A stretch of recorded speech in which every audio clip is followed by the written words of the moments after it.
एक क्वेश्चन लेते हैं।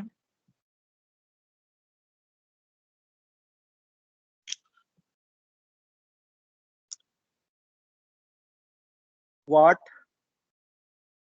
Values of A and beta what values of A and beta are required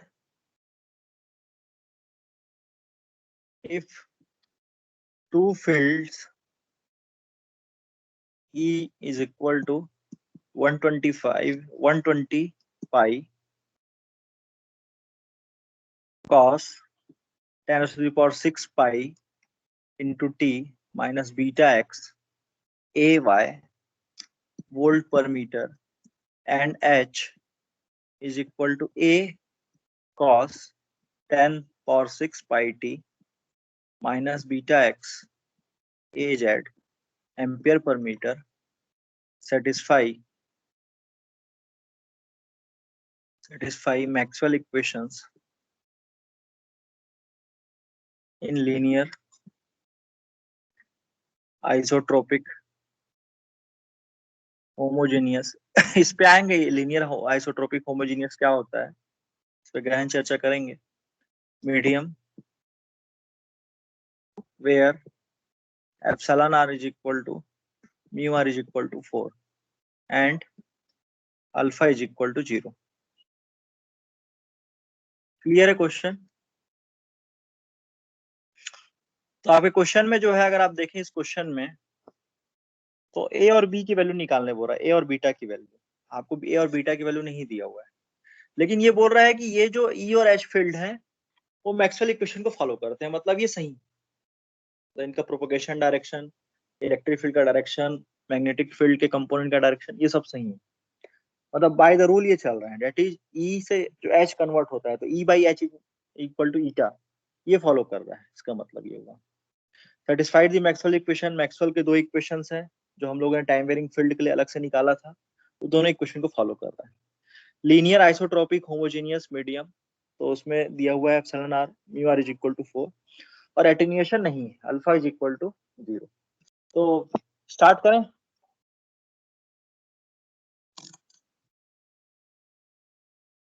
clear है question सभी को? Yes sir. ठीक है, तो ए तो निकाल सकते हो क्या? ए निकाल सकते हो आप? तो डायरेक्टली निकाल सकते हो। हम लोग जानते हैं, अगर सॉल्यूशन की बात करें तो E by H is equal to eta, eta for the case of free space. यहाँ पे लिखा होमोजेनियस आइसोट्रोपिक।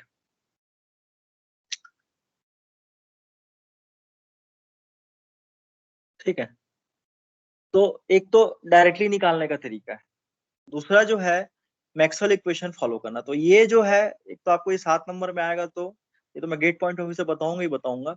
पहले जो 7 नंबर के हिसाब से जो लिखना है वो देख लो। तो हमारा जो दो इक्वेशन है जो टाइम वेरिंग फील्ड के लिए हमने निकाला था, del cross E is equal to minus DB by D T, और del cross H is equal to sigma del D by del T. ठीक है, प्लस सिग्मा ई भी होता है। तो sigma is equal to 0 for the case of isotropic, sigma is equal to 0 for the case of linear isotropic and homogeneous medium. तो equation क्या हो गया? बस इतना इक्वेशन हो। ठीक है, अब एक तरीका ये है, या तो इक्वेशन नंबर 1 को कंसीडर करके सॉल्व करो, या तो इक्वेशन नंबर 2 को कंसीडर करके सॉल्व करो। तो मैं क्या कर रहा हूँ, इक्वेशन नंबर 2 ले रहा हूँ। तो that means del cross H is equal to del D by del T, या फिर इसको लिख सकता हूँ एप्सिलॉन डी बाई डी।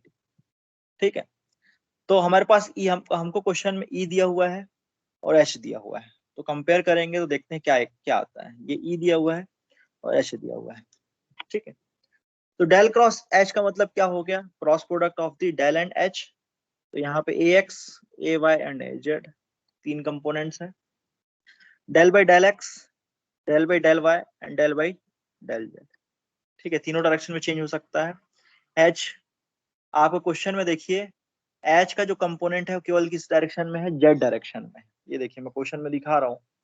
बाकी ये देखिए एच में, एच जो है केवल, एच का केवल जेड कंपोनेंट है, बाकी कंपोनेंट्स क्या है, जीरो। तो डेट मीन्स मैं क्या बोलूंगा कि यहाँ पे एक्स भी जीरो है, एच एक्स भी जीरो है, एच वाई भी जीरो है, केवल एच जेड बस।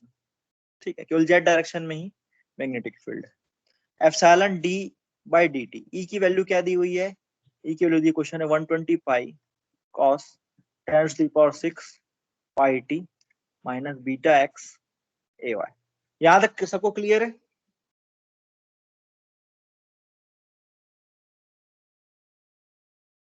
यहाँ तक किसी को डाउट? बस फॉर्मूले में मैं एच और ई की वैल्यू पुट किया। ठीक है, यस सर। तो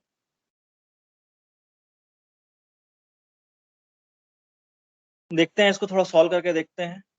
ए X D by D Y H Z, ठीक है, फिर माइनस ए वाई, ये मैं डिटरमिनेंट का फॉर्मूला लगा रहा हूँ, D x H x H Z sorry, ठीक है, और ए जेड प्लस ए जेड, जीरो माइनस जीरो, तो ये तो आएगा नहीं, यहाँ भी माइनस जीरो था, यहाँ भी minus zero, is equal to, इसका टाइम के रिस्पेक्ट में डिफरेंशिएट कीजिए। तो टाइम के रिस्पेक्ट में डिफरेंशिएट करेंगे तो 10⁻⁶ पाई क्या आ जाएगा, बाहर आ जाएगा। ठीक है,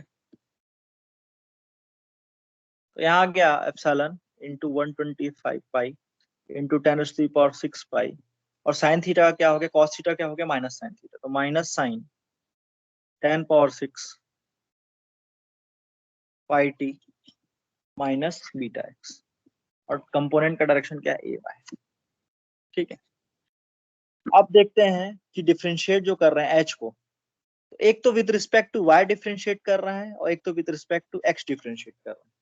तो आप जब देख रहे हो जो आपका एच है, तो आप जो एच देख रहे हो, तो इस एच को देख रहे हैं, तो आप देख रहे हो ए cos 10⁻⁶ pi T minus beta x, मतलब जो एच जेड है, एच जेड है वो फंक्शन ऑफ एक्स है, फंक्शन ऑफ क्या है, एक्स है, मतलब एक्स के रिस्पेक्ट में यदि डिफरेंशिएट करोगे तो डिफरेंशिएट होगा, और यदि किसी और के रिस्पेक्ट में डिफरेंशिएट करोगे तो वो कांस्टेंट हो जाएगा। तो यहाँ पे कहने का मतलब क्या है कि जो आपका सबसे लास्ट जो टर्म था ये वाला एच, तो वाई के रिस्पेक्ट में आप डिफरेंशिएट कर नहीं सकते क्योंकि एच जेड क्या है, कांस्टेंट है, तो ये क्या हो गया, जीरो हो गया। अब जो डिफरेंशिएट करना है विद रिस्पेक्ट टू एक्स ही करना। तो यहां तक क्लियर हुआ कि नहीं?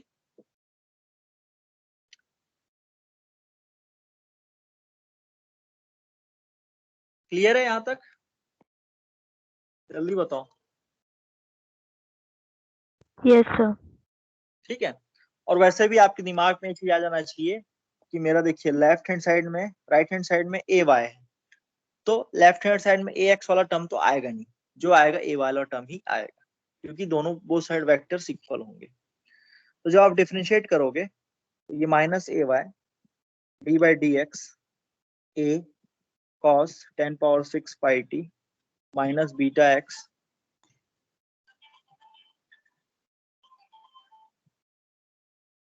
ठीक है, इज इक्वल टू आ गया यहाँ से minus minus 125 pi into 10⁻⁶ pi minus के साथ एप्सिलॉन साइन ये 10⁻⁶ pi T minus beta X A Y, ये होगा। डिफरेंशिएट किए with respect to X, differentiate कीजिए तो एक्स का जो कॉफिशिएंट है वो आ जाएगा बाहर, तो माइनस बीटा बाहर आ गया, तो माइनस माइनस प्लस बीटा हो गया, तो plus beta A sine cos का क्या हो गया, डिफरेंशिएशन साइन हो गया, तो sign 10⁻⁶ pi T minus beta x और ए वाई, और यहाँ पे वो चीज क्या है, माइनस 120 में 120 pi into 10⁻⁶ pi epsilon sine, ये बाकी के टर्म अंदर के सेम रहेंगे, बीटा एक्स ए वाई। तो बोथ साइड हम लोग कैंसिल कर लेते हैं क्योंकि ये इक्वेशन सेटिस्फाई कर रहा है मैक्सवेल इक्वेशन। तो बोथ साइड में ए वाई कैंसिल कर लिया, तो मेरा ए वाई कंपोनेंट कैंसिल हो गया। फिर साइन थीटा टर्म भी पूरा कैंसिल हो गया, साइन और यहाँ भी साइन टर्म कैंसिल हो गया। तो फाइनली जो आ गया, इससे क्या हो गया, हमारा जो है एक्चुअली बीटा और वाई का रिलेशन हमको पता चल गया, बीटा और ए का। तो A beta is equal to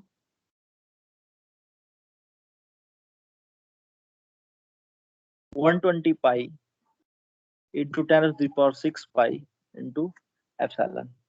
clear है? तो ए बीटा हमको नहीं पता, लेकिन ये 120 पाई इंटू 10⁶ पाई और एप्सिलॉन कितना होता है 1/36 पाई इंटू 10⁻⁹ होता है, तो मैं यहाँ पे 10⁻⁹ लिख देता हूँ।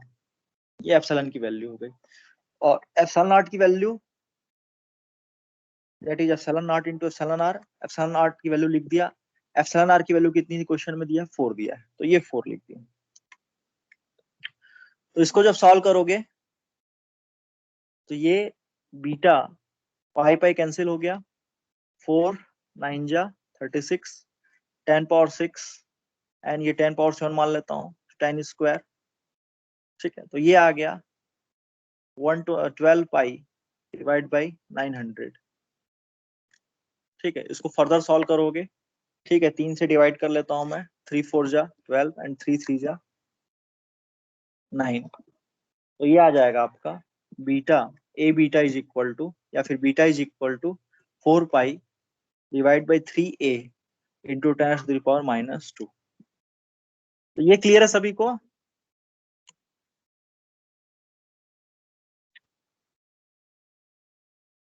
यहाँ तक किसी को डाउट? Yes, sir.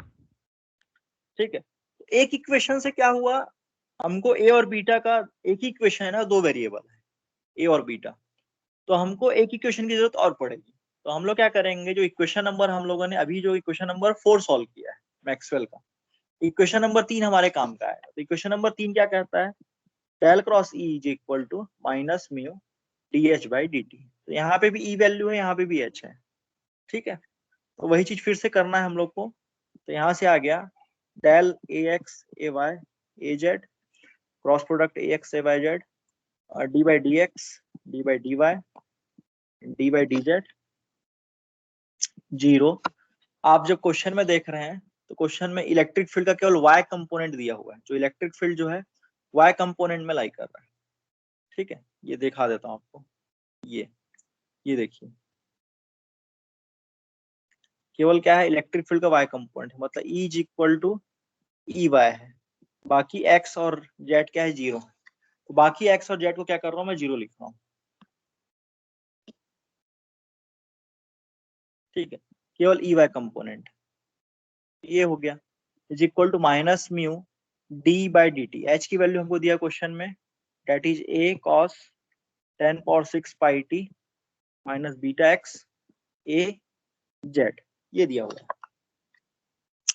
ठीक है, तो आप देख रहे हैं जो इलेक्ट्रिक फील्ड है या फिर मैग्नेटिक फील्ड है, वो are the function of X, मतलब differentiate with respect to X ही होगा। मतलब ये वाला मैं डायरेक्टली लिख सकता हूँ A Z D by D X E Y, बाकी सब क्या हो जाएंगे 0 डायरेक्ट। या नहीं भी करोगे तो आप लोग पूरा इक्वेशन डिटरमिनेंट का लिख के कर सकते हो। ठीक है, तो यहाँ पे डिफरेंशिएट कीजिए विथ रिस्पेक्ट टू टाइम, तो ये वाला जो है 10⁻⁶ पाई टी बाहर आ जाएगा, तो 10⁻⁶ पाई इंटू ए कॉस, ये पूरा वाला टर्म और ये ए जेड। ठीक है, यहाँ पे with respect to X differentiate करना है, तो एक्स के रिस्पेक्ट में डिफरेंशिएट करोगे तो बीटा बाहर आ जाएगा, माइनस 120 पाई बीटा। ठीक है, माइनस बीटा बाहर आएगा, माइनस बीटा कॉस का हो गया साइन। ठीक है, इलेक्ट्रिक फील्ड को डिफरेंशिएट करा तो कॉस का हो गया साइन, तो यहाँ पे भी कॉस का साइन हो जाएगा, ये भी साइन हो जाएगा। तो यहाँ भी sine sum plus phase term is equal to minus mu 10⁻⁶ pi, यहाँ पे a into sine sum phase term into a z. तो बोथ दोनों डायरेक्शन में जो है ए जेड कंपोनेंट है, तो ये दोनों कैंसिल हो गए, ये कैंसिल हो गया, ये कैंसिल हो गया। ठीक है, both side sine theta sine theta sine theta cancel हो गया। तो यहाँ से वही चीज जो हम लोगों ने पहले किया था, 120 pi into beta is equal to mu 10⁻⁶ pi. ठीक है, यहां तक किसी को डाउट?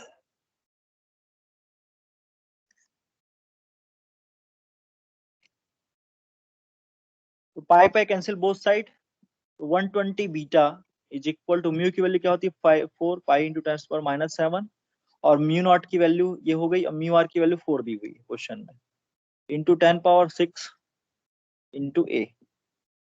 तो यहां से बीटा आ गया आपका 10⁻6 एंड 10⁻6 कैंसिल आउट, तो 4 पाई इंटू 4 डिवाइड बाई 120। ठीक है, क्लियर है सभी को?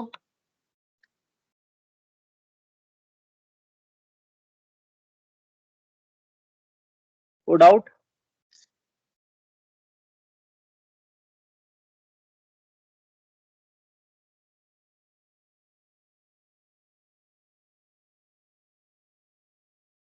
तो ये आ गया बीटा की वैल्यू इन टर्म्स ऑफ ए।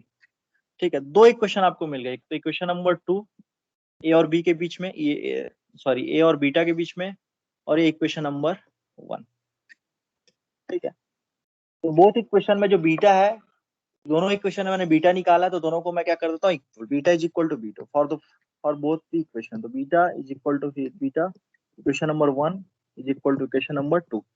तो यहाँ से आ गया 4 pi into 10⁻⁻2 divide by 3a into 1.6 pi a divide by 120। ठीक है, डिवाइड कीजिएगा, ए स्क्वायर आ गया यहाँ पे, ए स्क्वायर इज इक्वल टू आ जाएगा आपका लगभग 1.2 divide by 1.2, that is nothing but 1। तो यहाँ से ए आ गया, ए इज इक्वल टू 1। ठीक है, अब इसको इक्वेशन नंबर 1 में पुट करो या 2 में पुट करो, तो आपका जो बीटा आएगा वो आएगा लगभग 0.041 रेडियन पर मीटर। क्लियर है? Yes sir. Yes, sir. Maxwell के दो इक्वेशन है, उसको बस उसमें पुट करना है, डिफरेंशिएशन को बस देखना है कि with respect to time differentiate कर रहे हो कि with respect to propagation direction differentiate कर रहे हो। उसके बाद बोथ साइड का इक्वेशन का साइन थीटा या कॉस थीटा कैंसिल हो जाएगा और केवल उसके कांस्टेंट टर्म बचेंगे, उसको इक्वल कर दो, दो इक्वेशन बनेंगे, दो इक्वेशन को सॉल्व करोगे तो आपका दो वेरिएबल निकल जाएगा। तो यही ये तरीका है निकालने का, और ऐसा ही क्वेश्चन आता है जो आपके CSPTU में, ऐसा ही क्वेश्चन आता है।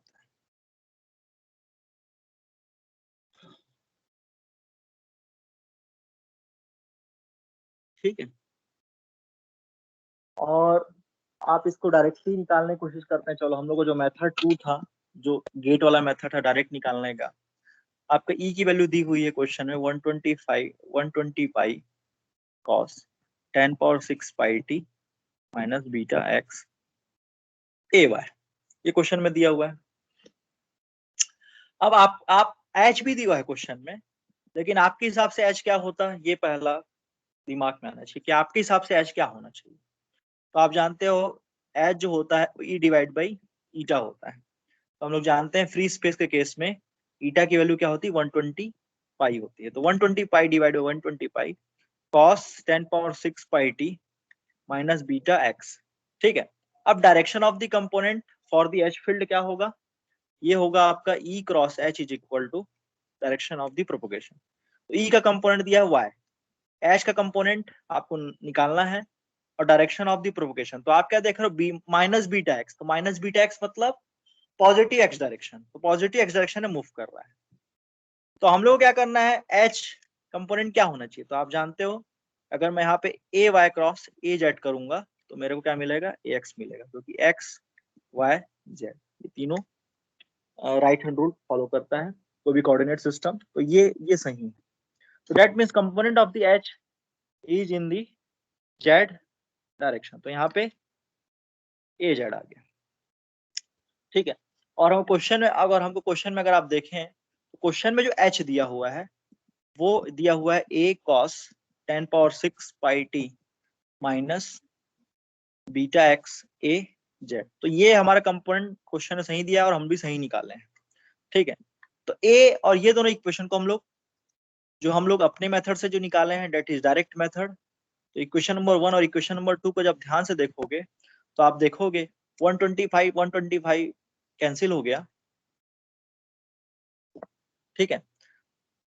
तो यहाँ से a की वैल्यू क्या दिख रही है, आप कंपेयर कर रहे हो तो 1 दिख रही है, दिख रही है सभी को, डायरेक्टली आप निकाल सकते हो, ठीक है। शॉर्टकट मेथड पता होना चाहिए। ये चीज क्लियर हुआ सभी को? Yes, sir. Yes, sir. ठीक है। और बीटा कैसे निकालोगे, तो तरीका है,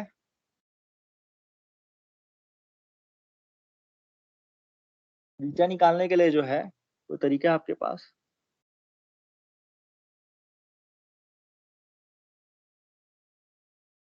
ठीक है। तो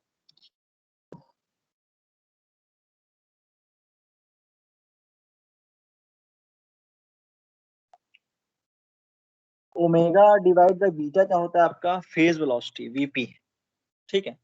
तो VP for the case of, कोशिश करता हूँ, तो 120 क्या होता है वीपी, क्या निकाला था मैंने, VP for the 3 case into of 10 to the power 8. 3 into 10 to the power 8 divide by root over epsilon R, यही निकाला था, ठीक है। अब देखिए आपके क्वेश्चन में क्या दिया हुआ है, cos omega T minus beta x, इसी फॉर्म में रहता है, एक तो टाइम का, टाइम पे dependent, time harmonics and the distance पे हार्मोनिक्स, ठीक, with beta rate and with omega rate. तो ओमेगा की वैल्यू जब आप कंपेयर करोगे, यहाँ पे ओमेगा की वैल्यू क्वेश्चन में दी है 10 पावर 6 इंटू पाई, बीटा आपको नहीं दिया हुआ है, बीटा आपको निकालना है, तो यहाँ से आ गया 10 power 6 pi divide by beta. Solve करने की कोशिश करते हैं, तो एप्सिलॉन आर की वैल्यू क्या है 4 है, तो डेट मीन्स ये 2 हो जाएगा, रूट ओवर 4 क्या हो जाएगा 2, ठीक है। तो यहाँ से बीटा आ गया 10 पावर 6 पाई डिवाइड बाई 3/4 या 3/2, that means 1.5 into 10 to the power 8। कोई कैलकुलेटर रखा है क्या?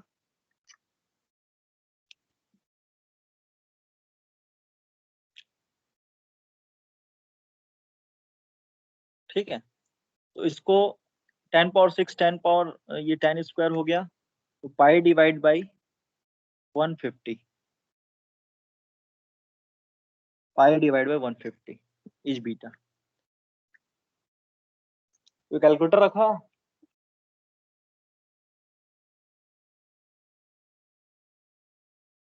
0.021. 0.021 आ रहा है। Yes, sir. हम्म।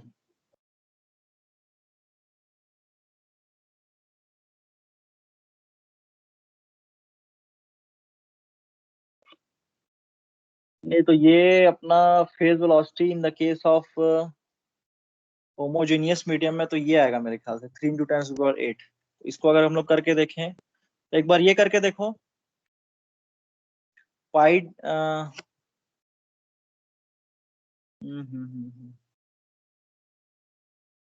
10 पावर 6, ठीक है, 10 स्क्वायर कैंसिल हो गया 300, एक बार पाई डिवाइड बाई 300 करके देखो कितना आ रहा है।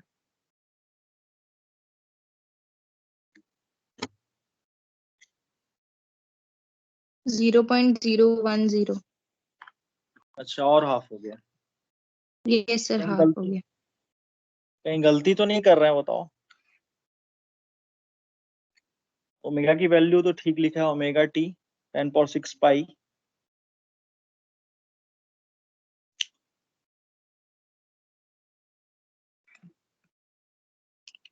ओमेगा ठीक लिखा है ना, बीटा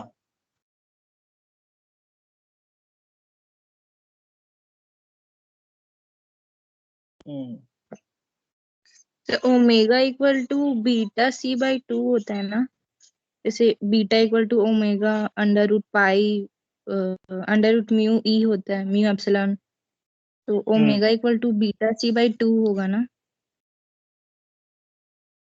बीटा c/2, क्या बोल रहे हो? बीटा c/2, सर बीटा की value omega into under root of mu हाँ हाँ एप्सिलॉन हाँ होता है ना, हाँ हाँ तो हाँ, फिर यही यही यही पॉइंट था, यही मैं जानना चाह रहा था। वहीं पे गलती हो रही थी। ये यहीं पे गलती हो रही थी कि omega is equal to, very good, omega is equal to, sorry, beta हम लोगों ने निकाला था, याद करो, ओमेगा डिवाइड बाय बीटा निकाला था, या फिर ओमेगा डिवाइड बाय बीटा क्या निकला था, याद होगा, रूट ओवर म्यू एप्सिलॉन निकला था। याद है सभी को, रूट ओवर म्यू एप्सिलॉन। तो यहाँ यस से सर। नहीं, बीटा डिवाइड बाय ओमेगा नहीं है, ऐसा था, omega divide by beta is equal to 1 by root over mu epsilon. तो मैंने क्या किया था, जो फ्री स्पेस के केस में क्या कर दिया था, mu naught into epsilon not कर दिया था। तो उसके केस में क्या आ रहा था, फ्री स्पेस के केस में यहाँ पे 4 पाई इंटू 10⁻⁷ और एप्सिलॉन नॉट 1/36 पाई इंटू 10⁻⁹। तो ये हो गया 4, नहीं 36 हो गया, तो ऊपर जाके 3 हो गया था, ठीक है। और 10⁻⁷ और 10⁻⁹ दैट इज 10⁻16। तो ऊपर जाके क्या हो जाएगा, रूट स्क्वायर रूट करके 10⁻8 आ जाएगा। तो ये आया फ्री केस में।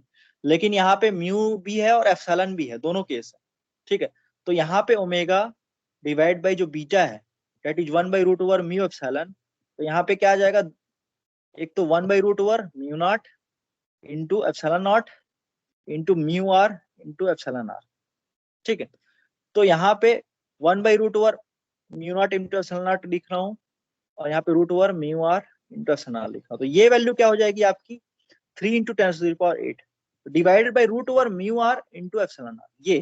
ये म्यू आर कहीं ना कहीं छूट गया था। तो अब देखते हैं अब क्या सही आ रहा है क्या।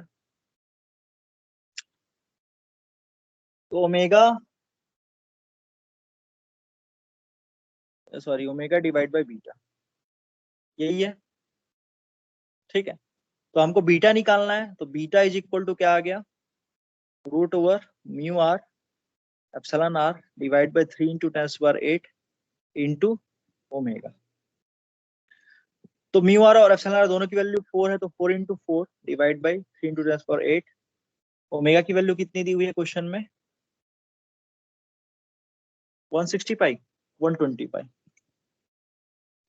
आप करके देखो इसको।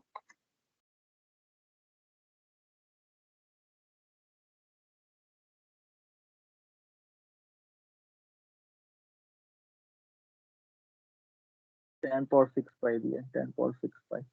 अब क्वेश्चन है करके देखिए।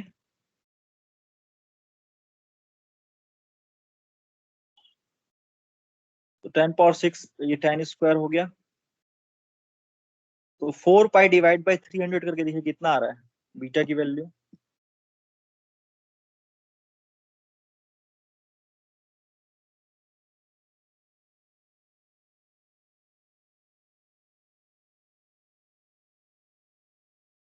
सर 0.042 आ रहा है अभी भी। तो यही आंसर था, 0.04। 0. हाँ, ठीक है, यही आंसर हमारा निकाला था, ठीक है। तो एक तरीका है कि आप इक्वेशन से सॉल्व कीजिए, मैक्सवेल इक्वेशन से, और दो इक्वेशन को दो इक्वेशन आपका निकलेगा, उस दो इक्वेशन से, मैक्सवेल के दो इक्वेशन से, फिर उसको दोनों को equation number 1 equal to equation number 2 करके निकालो। और दूसरा तरीका डायरेक्ट मेथड, जो कि हम लोग गेट के थ्रू निकालते हैं। तो गेट एग्जाम में आप ऐसे ही निकालोगे, गेट एग्जाम में आप उतना सब चीज नहीं करोगे। तो आप क्या करोगे, एक तो ई बाई एच करोगे, तो इससे एम्पलीट्यूड पता चल जाएगा, एम्पलीट्यूड पता चल गया, ये पता चल गया डायरेक्टली।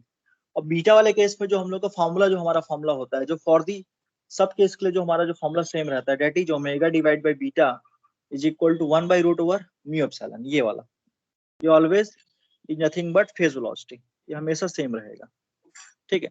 तो यहाँ पे मैं क्या गलत कर रहा था, मैं म्यू आर की वैल्यू नहीं ले पा रहा था, ठीक है। यहाँ पे म्यू आर को मैं भूल जा रहा था, तो म्यू आर की जैसी वैल्यू लिया मैं, तो ये मेरा आंसर आ गया।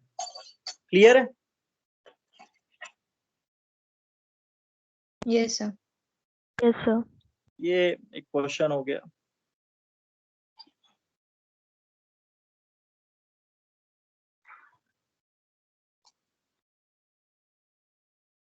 तो ऐसा क्वेश्चन बना लोगे ना, फिर एक आध दो और कराऊं, मेरे ख्याल से बना लोगे। Yes sir.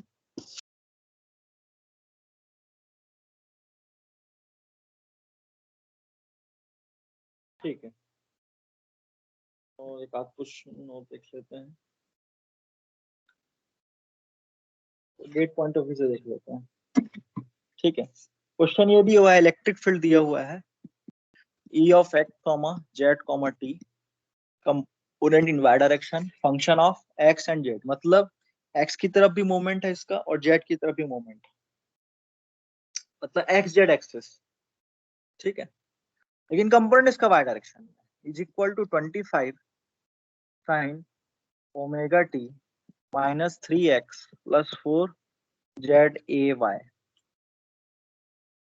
ठीक है, फाइंड h कॉमा जो भी है, फाइंड h जो भी फंक्शन निकलेगा, वैसे h और e का फंक्शन सेम ही रहेगा। ठीक है, फाइंड h। क्लियर है क्वेश्चन सभी को? हाँ, प्रोपोगेट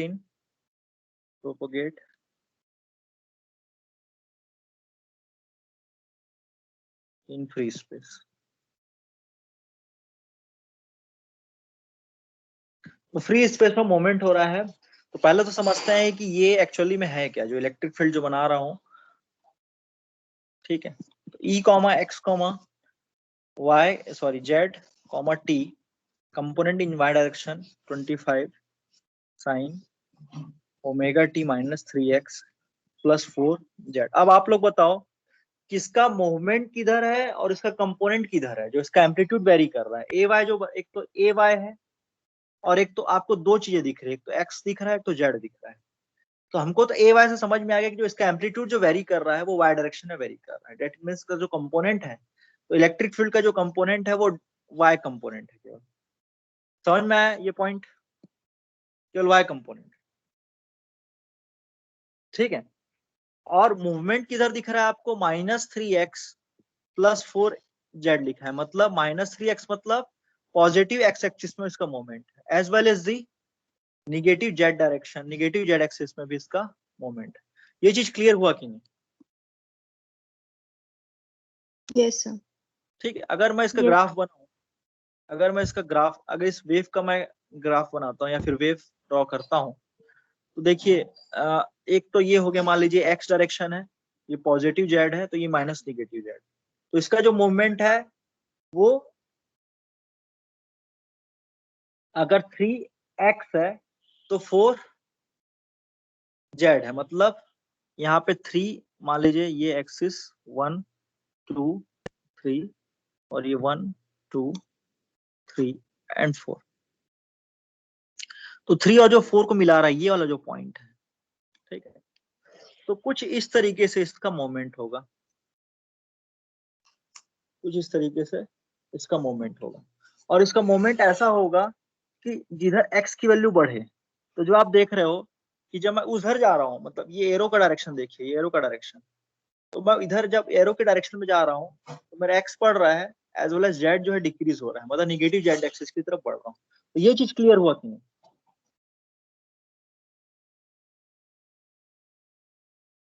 क्लियर है सभी को? Yes, sir. अब देखते हैं, वेव बना लेते हैं। तो एच का जो कंपोनेंट है केवल वाई डायरेक्शन में, तो आपके तरफ क्या होगा, जैसे कि ई क्रॉस, जैसे कि मैं एक्स क्रॉस जेड करता हूँ, जो आपका स्क्रीन का डायरेक्शन होगा Z cross x, Z cross x कर रहा हूँ तो वाई का डायरेक्शन हो रहा है, ए वाई का डायरेक्शन। तो मतलब आपका जो स्क्रीन से ऊपर जो जा रहा है, ठीक है, ठीक है, आपके स्क्रीन से आपके आंख के तरफ का जो डायरेक्शन है वो पॉजिटिव ए वाई का डायरेक्शन है, क्योंकि मैं ऐसे हाथ घुमा रहा हूँ ऐसे। ठीक, तो वाई कंपोनेंट ऊपर हो गया, तो डेट मीन्स अगर मैं इसको रेड कलर से दिखाऊं तो ये प्लेन आपके तरफ है ना, ये जो एच है वो आपके तरफ आ रहा है, तो ये perpendicular to the plane X Z plane, that is H Y. ठीक है, कुछ इस तरीके से अंदर जाएगा। क्लियर हो रहा है सभी को? Yes sir. ठीक है, तो ये perpendicular to the screen, perpendicular to the screen, ठीक है, आपकी तरफ आ रहा है एच वाई। तो सीधी सी बात है, इसके परपेंडिकुलर ई होगा, मैं एच लिख दिया, एक्चुअली क्वेश्चन में ई वाई दिया हुआ है, ठीक है। तो सीधी सी बात है, एच भी इसी के परपेंडिकुलर होगा ई वाई के। तो देखते हैं कैसे निकलता है। तो ये तो हम लोगों ने देख लिया। ई लिख रहा हूं मैं, x comma Z comma T is nothing but 25 sine omega T minus 3x plus 4 Z. तो आप जब भी देखे होगे यहाँ पे ये एक मैग्नीट्यूड हो गया, मैग्नीट्यूड इनटू यूनिट वेक्टर। मैं जब भी लिखता था तो magnitude of the electric field and the unit vector, ऐसा ये लिखने का तरीका है, एंड द यूनिट वेक्टर, ठीक है। तो वैसे ही एच भी आना चाहिए।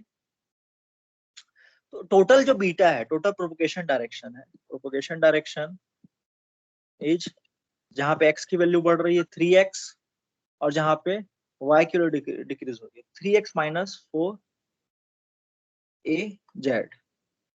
ठीक है। ये प्रोपगेशन डायरेक्शन, ठीक है। टोटल अगर आप बोलोगे कितना उसका कंपोनेंट कितना है प्रोपगेशन का, दैट इज बीटा। तो beta x square plus beta z का square, that is the total propagation. तो यहां से आ गया 3 स्क्वायर प्लस 4 स्क्वायर। तो एक्चुअली में जो बीटा है वो क्या है आपका 5 है। एक्चुअली जो बीटा है इज 5। ये क्लियर हो गया सभी को? एक तो एक्स में भी जा रहा है और जेड में भी जा रहा है, तो लेकिन एक्चुअली में टोटल कितना होगा दोनों का स्क्वायर रूट। क्लियर है यहां तक? Yes sir. ठीक है। अब हम लोग देखते हैं कैसे निकालते हैं, ठीक है। एक तो आपको पता है कि h is equal to E divide by eta होता है। तो डेट मीन्स ये फ्री स्पेस मूवमेंट हो रहा है, तो यहाँ पे इसका एम्पलीट्यूड है 25 डिवाइड बाई 125 आ जाएगा। तो एम्पलीट्यूड में कोई दिक्कत नहीं, दिक्कत केवल डायरेक्शन में होगा। तो डायरेक्शन में देख लेते हैं। तो डायरेक्शन क्या बोलता है, e cross H is equal to the propagation direction. E electric field direction दिया ए वाई डायरेक्शन। अब देखिए यहाँ पे देखिए, और direction of propagation direction is where 3ax, जहाँ x की वैल्यू बढ़ रही है और 4 टाइम्स z की वैल्यू डिक्रीज हो रही है विथ रेट 4। अब हमको क्या निकालना है, h निकालना है, ठीक है। तो यहाँ पे देखिए, यहाँ पे चीजें बदल गई, ठीक है। क्लियर है यहाँ तक सभी को? Yes, sir. ठीक। अब क्या करोगे, इसको ऐसा भी सॉल्व करना है। तो मैं आपको इसका तरीका बता देता हूँ। जैसे हम लोग क्या करते थे, x cross y is equal to Z लिखते थे, that is A X cross A Y is equal to A Z. उसी तरीके से जब मैं y से स्टार्ट करता था तो y cross A Z is equal to A X, और फिर मैं z से जब स्टार्ट करता था तो z cross A X is equal to A one मिलता था, ये ऑर्थोगोनल। उसी तरीके से मैं क्या लिख सकता हूँ, e cross H is equal to p, फिर मैं that means e cross H is equal to p. E से स्टार्ट किया तो ये हो गया, जब मैं एच से स्टार्ट करूंगा तो H cross P is equal to E. That means मैं एच से स्टार्ट किया और फिर पी से स्टार्ट करूंगा, तो पी से स्टार्ट किया तो P cross E is equal to H. तो ये तरीका है सॉल्व करने का, ठीक है। तो आपके क्वेश्चन में क्या दिया हुआ है, एक तो ई का डायरेक्शन दिया हुआ है एंड दी पी का डायरेक्शन दिया है। तो मैं ई और पी देखता हूँ। तो यहां से समझ में आया कि जो P क्रॉस E है वो क्या है, H का डायरेक्शन है, ठीक है, H की कंपोनेंट का डायरेक्शन। तो P दिया हुआ आपका क्वेश्चन में 3ax माइनस 4az, और डायरेक्शन ऑफ E जो है वो ay है, ठीक है। तो H का डायरेक्शन मिल जाएगा। तो आप क्या कीजिए, सबसे पहले ये क्या हो रहा है, 3ax cross ay minus 4az cross ay, ठीक है। तो ax क्रॉस ay क्या होता है, आप सभी जानते हैं, x क्रॉस y क्या होता है, z होता है, और z क्रॉस y क्या होता है, ठीक है। ठीक है, आप उल्टा जा रहे हैं, जो आपको मूवमेंट है x y Minus से z X. की तरफ ना जाके z से y की तरफ है, तो माइनस x आएगा, ठीक है, माइनस x आएगा। आपको मूवमेंट उल्टा है, इस वजह से निगेटिव आएगा। तो यहां से आ गया 3az, ठीक है, plus minus of minus 4ay। ये चीज क्लियर हुआ कि नहीं, ये चीज सबको क्लियर है? ये मेरे ख्याल से इंजीनियरिंग सर्विसेज का क्वेश्चन हो सकता है ये चीज क्लियर है सभी को? पहले तो ये बताओ, ये इक्वेशन क्लियर हुआ? थ्री, ये वाला इक्वेशन सभी को, three E cross H is equal to P, yes H sir, cross P is equal to, ये चीज क्लियर हो गया। फिर ये इसी इक्वेशन Yes, में डाल दिया और क्या है। तो मेरे ख्याल से सबको समझ में आ गया कि direction of sir component. -4 ax होगा ना? ax होगा, yes sir, हाँ ए एक्स होगा, ए एक्स होगा। मैं लिख सकता हूँ -4 ax प्लस 3az। एक्स को पहले लिख रहा हूँ, जेड को बाद में लिख रहा हूँ। ये डायरेक्शन ऑफ एच हो गया, ठीक है, एच कंपोनेंट का डायरेक्शन हो गया, ठीक है। तो अब देखते हैं पूरा इक्वेशन फिर से लिखता हूं मैं। H is equal to 25 divide by 125 sine omega T minus 3x plus 4z, ठीक है। डायरेक्शन लिख देते हैं 4ax प्लस 3az, ठीक है। तो अब इसमें देखो, ये एक्चुअली में गलत है। क्यों गलत है? क्योंकि आपका जो कंपोनेंट का डायरेक्शन है वो मैग्नीट्यूड इंटू यूनिट वेक्टर होता है, मैग्नीट्यूड इंटू यूनिट वेक्टर होता है। लेकिन ये यूनिट वेक्टर नहीं है। यूनिट वेक्टर आपको बनाने के लिए क्या करना होगा, उसके मैग्नीट्यूड से डिवाइड करना होगा। मतलब 4ax और 3 का जो मैग्नीट्यूड होगा, जब उससे आप डिवाइड करेंगे तब वो यूनिट वेक्टर बन जाएगा। मतलब 4 स्क्वायर प्लस 3 स्क्वायर के रूट से डिवाइड करना होगा। तो यहाँ पे क्या आएगा, root over 4 square plus 3 square. ये चीज समझ में आया सभी को? तब ये क्या हो जाएगा, यूनिट वेक्टर। ऐसे ही होता है, यूनिट वेक्टर ऐसे निकालते हैं, वेक्टर डिवाइड बाय उसका magnitude, that is unit vector. Clear है? तो यहाँ से h आ Yes. गया 25 divide by 125 sine omega T minus 3x plus 4z, 4ax plus 3az divide by 5। ये हो गया आपका।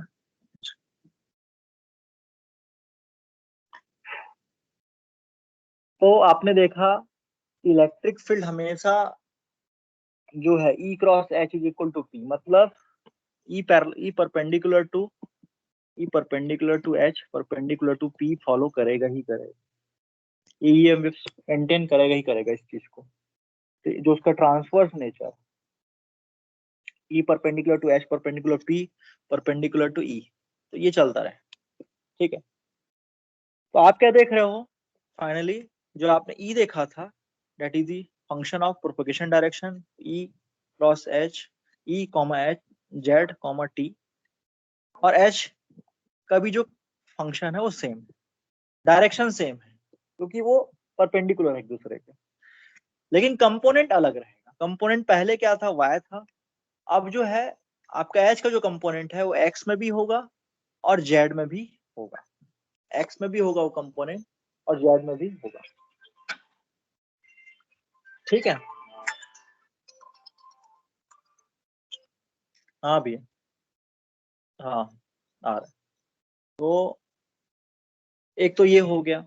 अगर आप इसको ड्रॉ करोगे तो h का जो मोमेंट होगा डेट इज सेम रहेगा E के मोमेंट की तरह, और ये x कंपोनेंट भी है इसका, z कंपोनेंट भी है। मतलब ये h आपको कुछ ऐसा दिखेगा जिसमें x कंपोनेंट भी है और z कंपोनेंट भी है, मतलब ये z एक्सिस। समझ रहे हो? तो x component in x direction and z component positive z direction, तो ये पॉजिटिव z। तो इस तरीके से मूवमेंट होगा। देखो क्लियर है सभी को? इसको अच्छे से ड्रॉ करके दिखाता हूँ। एक टिफिन होगा, देखो, ठीक है।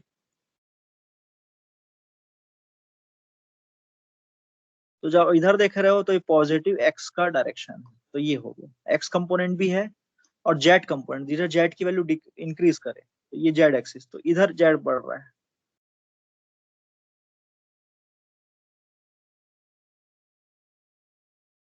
ये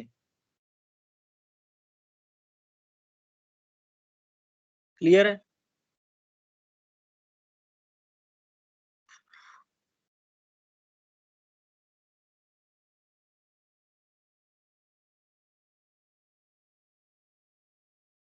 ठीक है। तो बोथ द कंपोनेंट्स, तो x कंपोनेंट भी है as well as the z component. ठीक है, तो ये एच का वेव ऐसा दिखेगा ना, जिसमें दोनों कंपोनेंट्स रहेंगे एक्स कॉमा जेड। लेकिन जो ई का वेव जो दिखाया था उसमें केवल वाई कंपोनेंट, मतलब perpendicular to your screen. Clear है?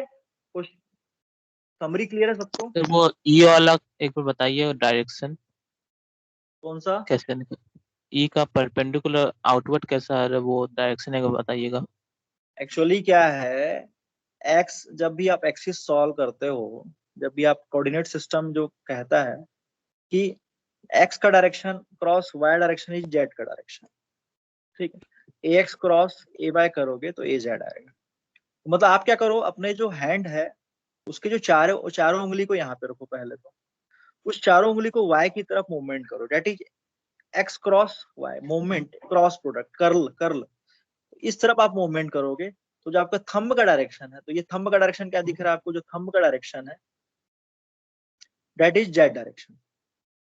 तो उस क्वेश्चन में हम लोग ई जब ड्रॉ कर रहे थे तो इधर पॉजिटिव जेड था, इधर निगेटिव जेड था, ठीक है। डायरेक्शन किधर होना है, जहां पे एक्स की वैल्यू बढ़ते जाए और जेड की वैल्यू डिक्रीज हो जाए, तो ये एरो का direction, direction of the EM wave हो गया।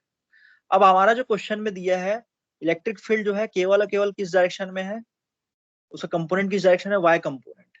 तो वाई कंपोनेंट मतलब पॉजिटिव वाई कंपोनेंट, तो पॉजिटिव वाई कंपोनेंट किधर होगा ये देखना है। तो एक काम करता हूं, मैं जेड से एक्स की तरफ अपना हाथ को घुमाता हूँ, चारों उंगली को जेड से एक्स की तरफ घुमाता हूँ।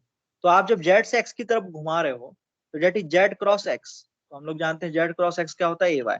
तो जो आपका थंब का डायरेक्शन है वो स्क्रीन के परपेंडिकुलर आ रहा है, तो स्क्रीन के परपेंडिकुलर आ रहा है मतलब जो आपका वाई कंपोनेंट है वो कुछ ऊपर की तरफ होगा। तो जो ई वाई जब ड्रॉ करोगे, तो ये तो मैं ड्रॉ नहीं कर सकता, लेकिन आपको ये बोल सकता हूँ कि ये जो है ये आपके परपेंडिकुलर टू द स्क्रीन, ये ऊपर जा रहा है। क्लियर हो गया? Yes sir. ठीक है, आप ऐसा फील कीजिए कि आपका वेव जो है आपके परपेंडिकुलर मूवमेंट कर रहा है, गोता लगा रहा है समझ लो स्क्रीन में, ठीक है। अब क्लास होती तो मैं और अच्छे से क्लियर करता, लेकिन ऐसा समझिए कि आपके स्क्रीन के परपेंडिकुलर जो है वो इलेक्ट्रिक फील्ड मूवमेंट कर रहा है, ठीक है। ऐसा समझो आपको मोबाइल है, मोबाइल के ऊपर देखा तो अब जो प्लस पॉजिटिव हाफ दिख रहा है, मोबाइल के नीचे देख रहे हो तो निगेटिव हाफ दिख रहा है, फिर मोबाइल के ऊपर देख रहे हो तो पॉजिटिव हाफ दिख रहा है, नीचे देख रहे हो तो निगेटिव हाफ, तो इस तरीके से मूवमेंट हो रहा है, ठीक है। और एच का जो मूवमेंट है उसमें दोनों चीजें हैं, एक तो एक्स कंपोनेंट भी है जो कि आपके प्लेन में होगा, और जेड कंपोनेंट भी है, मतलब वो भी आपके स्क्रीन के प्लेन में होगा। तो स्क्रीन में जो मूवमेंट हो रहा है, जो प्लेन स्क्रीन के प्लेन में, वो एक्स भी है, देखिए एक्स भी बना दिया हूं और जेड भी बना दिया, दोनों है, ये एक्स हो गया और ये जेड हो गया, ये वाला जेड हो गया। क्लियर है सभी को? Yes sir. मतलब वो एक्स वाई प्लेन यस में, सर। एक्स वाई प्लेन में है, जो आपका एच है वो एक्स वाई प्लेन, लेकिन जो ई है वो आपके स्क्रीन के ऊपर नीचे है।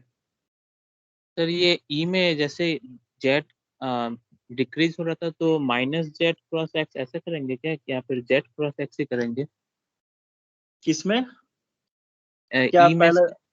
हाँ, ई में सर ये एक्स तो बढ़ रहा है लेकिन ये जेड डिक्रीज हो रहा है, तो माइनस जेड क्रॉस ई ऐसा करेंगे या फिर जेड क्रॉस ई करेंगे? नहीं, जैसे कि देखो ये इसको देखा, ई और एच दोनों का फंक्शन सेम रहेगा, दोनों सेम फंक्शन के रहेंगे, ये अलग नहीं हो सकता, अंदर का चीज अलग नहीं हो सकती, क्योंकि प्रोपोगेशन डायरेक्शन है, एच भी उसी डायरेक्शन में मूव करेगा जिधर एच मूव करेगा, क्योंकि ई से एच बनता है, एच से ई बनता है, हमने देखा था स्पेस और टाइम जो इक्वेशन देखा था, तो ये तो सेम रहेगा। तो आप -3x देखे तो आपके दिमाग में तुरंत आ जाना चाहिए कि 3ax डायरेक्शन ऑफ प्रोपोगेशन हो गया, +4z देखे तो -4z आ जाना चाहिए, तो ये प्रोपोगेशन डायरेक्शन हो गया for both E as well as the H, दोनों के लिए सेम रहेगा डायरेक्शन। क्लियर हो रहा है? क्लियर हो गया तुम्हारा डाउट? सर ये पूछ रहा था कि मतलब नेगेटिव पॉजिटिव से कुछ फर्क तो नहीं पड़ेगा ना, मतलब अगर फर्क जेड। पड़े, फर्क पड़ेगा, क्यों नहीं फर्क पड़ेगा? अगर मैं निगेटिव पॉजिटिव में फर्क कर दिया तो मेरा कंपोनेंट भी अलग हो जाएगा। जैसे मान लो यहाँ पे मैं 3x प्लस 4az लिख देता तो आंसर कुछ और आ जाता, फर्क तो पड़ेगा। ये ड्रॉ करने वाली बात नहीं है। अगर मैं इसी चीज को 3ax प्लस 4az लिख देता, जैसे अब तुम बोल रहे हो, माइनस 4az के बजाय मैं प्लस 4az लिख देता, तो यहाँ पे चीजें बदल जाती। तो p cross e is equal to h होता है। तो यहाँ पे p दिया है 3x प्लस 4az है ना, और z a वाई डायरेक्शन है क्रॉस तो h। तो इस केस में 3az माइनस 4ax आ जाता, माइनस आ जाता, तो कंपोनेंट का डायरेक्शन बदल जाता। ठीक है, क्लियर है? Yes sir. यहीं तक रखते हैं।